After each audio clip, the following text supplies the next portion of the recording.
good evening, and welcome back. So, according to Witty, missing school is worse than virus for children, and it's almost like the lesser of two evils, in my opinion. I don't put much value in what school has become these days, and I'm also not concerned about the virus being a killer for children either, as we found that it isn't. I mean, in the UK, we've got, about a dozen COVID-19 deaths for children? So-called COVID-19 deaths, but who knows if they actually are. And within those, of course, you'll have comorbidities anyway, so there'll be other difficulties that made it difficult for children to survive with the virus. And of course, we know that it's the ethnic minorities most affected, and it's mainly the inbreeding that happens through Islamic cultures, as cousin marriages are very prevalent. And of course, through the inbreeding, you then get genetic complications. So, put simply, for anybody who isn't inbreeding, which is the vast majority of us, in fact I'd say all of us, it's not a problem.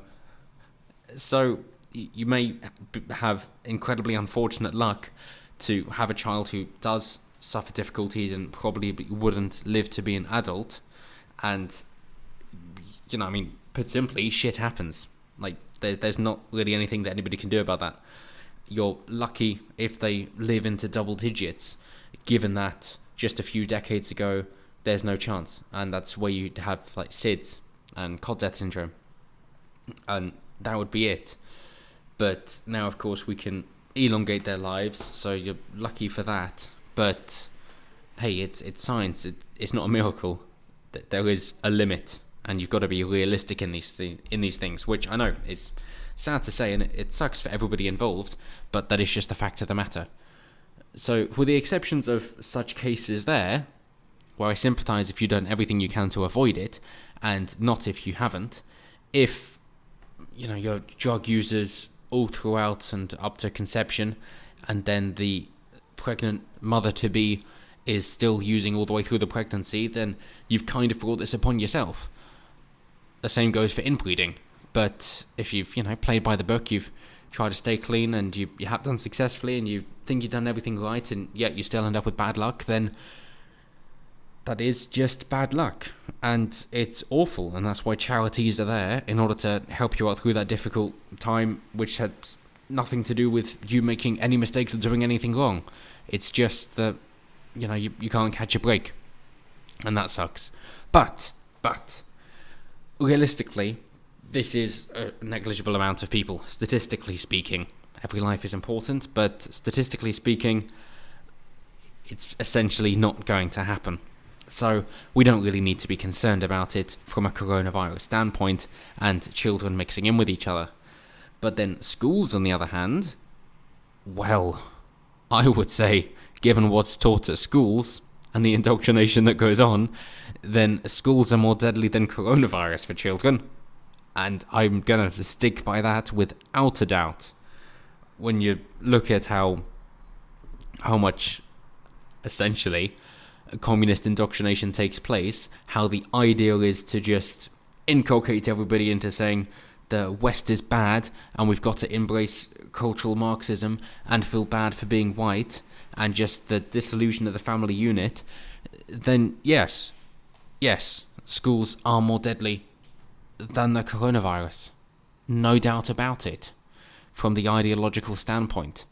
From putting children through this where instead of saying, hey, you're going to learn things that are important, you're going to be socializing with your peers, and you end up as a better person. Instead of that, it's just, hey, innocent, naive, malleable mind, we're going to impress upon you that you have to feel guilty for who you are if you're white, and you have to feel oppressed, a victim, and helpless if you're not white. And that's it. So if you're white people, feel bad, you've inherited all this guilt that you can never get rid of, but your best bet is to help out these people who aren't white, who cannot take care of themselves because they're lesser beings. That is what is being taught. And how the hell is that healthy? How on earth is that less concerning than a virus that has killed a dozen youths? It isn't. It really, really isn't. And The nice thing is that we've seen quite the uproar about what children are being taught at school now that children have come home and the parents aren't at work and therefore they can see what their children are up to. At least we're seeing that, and it's come back to bite them in the ass, and it's, you get what you fucking deserve, because it's gone on for far too long, and it's about time the parents knew what was going on in their children's schools and what their children were being taught, which I use very loosely. They're not being told how to think, they're being told what to think, and just being autonomous drones. So I'm glad that the parents are aware of that, but now that workplaces are opening up, you've got to have daycare for the children. You can't leave them home alone. And because parents are too committed to going to work instead of their family, because, of course, feminism has pragmatically said not that women have the right to work, but instead women have to work.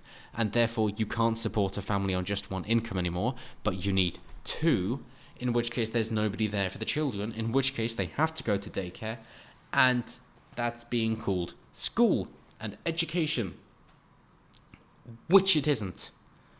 But that's where we stand. So don't think of school as anything better than glorified daycare. I mean, if you're lucky enough to afford private education, and maybe then actually you take interest and know what your children are being taught, and consciously deciding where they're going and so what they're learning and who they're learning it from, then yes, maybe it's different. But for the vast majority of people following government syllabuses, then no, you're out of luck. You're shit out of luck. Sorry to say, previous generations have fucked you over in saying that now you won't have enough time to take care of your children because you'll be too busy at work doing a job that you don't like nearly as much as taking care of your family, but you have to because otherwise you won't have a place to live. So, thanks feminism, great job there. Doubling the labour market, thinking that wouldn't have any impact on the cost of labour. Good job. But getting back to the topic in question from their perspective, they're saying that COVID-19 for youths is of minimal harm, essentially, as we all know and have been saying for far too long now. But they're saying that school is very useful and effective because children are, of course, educated and get to socialise with their peers. Funnily enough, they would also be educated and be able to socialise with their peers through homeschooling as well, if children were allowed to be outside. Put simply, that back in the day, you would know where the children were because it would be the house with a load of bicycles out the front of, or it would be at the park because you bloody well see them in the park. And it would be that straightforward, but these days, no, that's not the case at all. Instead, it's far more stagnant and just done through online instead of actual kinesthetic, as in touch, contact. The physical contact which is needed, especially for young boys, the rough housing that is necessary in order for them to understand where boundaries are. That doesn't happen. That doesn't even happen in schools. So it's not helping there. So what are schools actually supposed to be doing again? Teaching everybody how to be a girl. Got it. Okay, so he said, there's also very clear evidence from the UK and around the world that children much less commonly get a severe illness and end up having to be hospitalised if they get symptomatic COVID. Yes. A Cambridge Chief and Deputy Chief Medical Officers for all 4 UK nations said there were no risk-free options, and it was important for parents and teachers to understand both the risks and benefits as schools reopened. So, as you see here, children wearing masks, which is...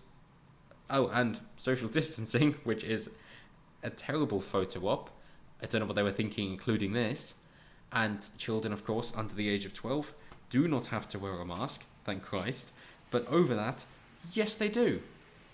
What's going on there? And, of course, then there's more concern for teachers, and that's why we've had the teachers' union problems.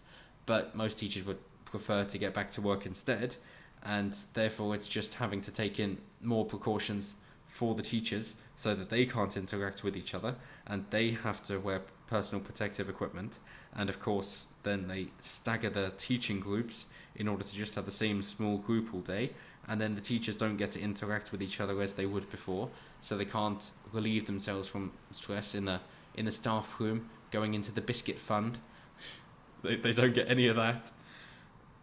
So,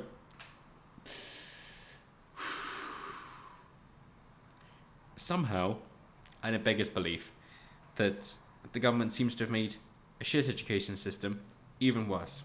And in case you think maybe I'm emphasising and being hyperbolic about how shit the system is, then might you like to question why there is a minimum wage debate? Might you like to question why we need to say people need to be paid more than £5.53 an hour by law, instead of saying, hey, how come people are in state-sanctioned education for 16 years and they're still not worth £5.53 an hour?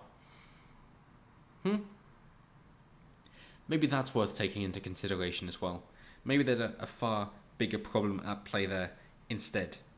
And maybe some of these children who you think aren't really worth £5.53 an hour are the type of children that are bad students because the education system is utter shit, but if they get given an opportunity at an apprenticeship or something more entrepreneurial, then they're going to be absolutely bloody fantastic because their skills are not appreciated or encouraged at all in the current schooling system. So yeah, schools are going to be going back in. Children over 12 have to wear masks. Same goes for the teachers. Good luck building up any trust or rapport there. Analysis, who gives a shit? It's the BBC after all. Will there be a concern for grandparents? Not really from the children. It'll more be from the parents. Because, of course, when they're dropping their children off and collecting them, particularly when they're collecting because they're waiting, if they're waiting by the school gate, then they're interacting with each other. And then there's the problem, because the parents have brought it around from their work, and they're in a more risky age group. So then that's the problem. But all in all, it's utter shit. Because, at the end of the day, all they care about is getting a vaccination. And as Computing Forever is showing again and again and again and again, the mask just keeps on slipping. That before it was, there would definitely not be forced vaccinations. And then it's saying, well, you need some sort of immunity passport if you wanted to do particular things because of quarantine measures going to a different country. So you'd have to show that you've been vaccinated if you don't want to have to go through that 14-day quarantine. And then it's, but if you want to travel at all, it's safer for the people on the aircraft then that you actually have to be vaccinated. And but if you go into work and mix in with each other, then you'd actually have to be vaccinated. And at the end of the day, it basically comes down to, oh no, it's not a forced vaccination, but if you want to do anything whatsoever, you need a vaccination. So, yes, it is a forced vaccination. Yes, it is. And that is what they're getting at. Saying hopeful by 2020, but definitely by 2021. And then the logic still stands that we don't need it. So what are you on about? So, we're concerned about the R number, the reproduction rate, replication rate, rising to above 1, which means it's infecting more people as it goes on, and therefore it's not decreasing anymore, but it's growing again. So, but is it? And is it actually a problem, seeing as we don't have the hospitals overworked like you suggested they were? That's not happened at all. And if you're saying, but the NHS is overstressed and underfunded, so that's not news though, is it? That's always been a problem. In fact, the NHS is what caused the British Empire to die, because the British Empire was too expensive to fund, let alone as well as the National Health Service. So that's what stopped that. And it's the same with any government project. Of course, it's going to take far longer and cost a lot more than first envisioned, and then the money's going to keep going. And of course, they're going to bring about more problems just so they can get more funding, because they know they can. So yes, of course, there will be problems with the NHS because it's a socialised system, and socialised systems always have problems. They're never efficient. They don't need to be. They don't have to be. They have essentially an infinite money supply. So that's it. At the end of the day, saying yes, children have to go back to school because parents have to go back to work, and then of course children have to be indoctrinated, and then we're going to have to be wary about the vaccination and people who then aren't vaccinated and how we have to deal with them. So it's just all a ploy. It's basically saying, hey, we're going to force you to put up with our shit, our unnecessary bureaucratic authoritarian bullshit, and you must comply, and then we will beat you into submission until you take our vaccination with who knows what inside of it for who knows what ends. And sure, a conspiracy, except then if you look into the Bill and Melinda Gates Foundation, that you'll actually find that there's fact there that they've pled guilty to, including sterilizations in India. So, maybe we shouldn't be surprised when we don't trust what Bill Gates is doing with vaccinations. But let me know what you guys think down below. Always intrigued to hear what you guys have to say. And as always, until next time, have a good one.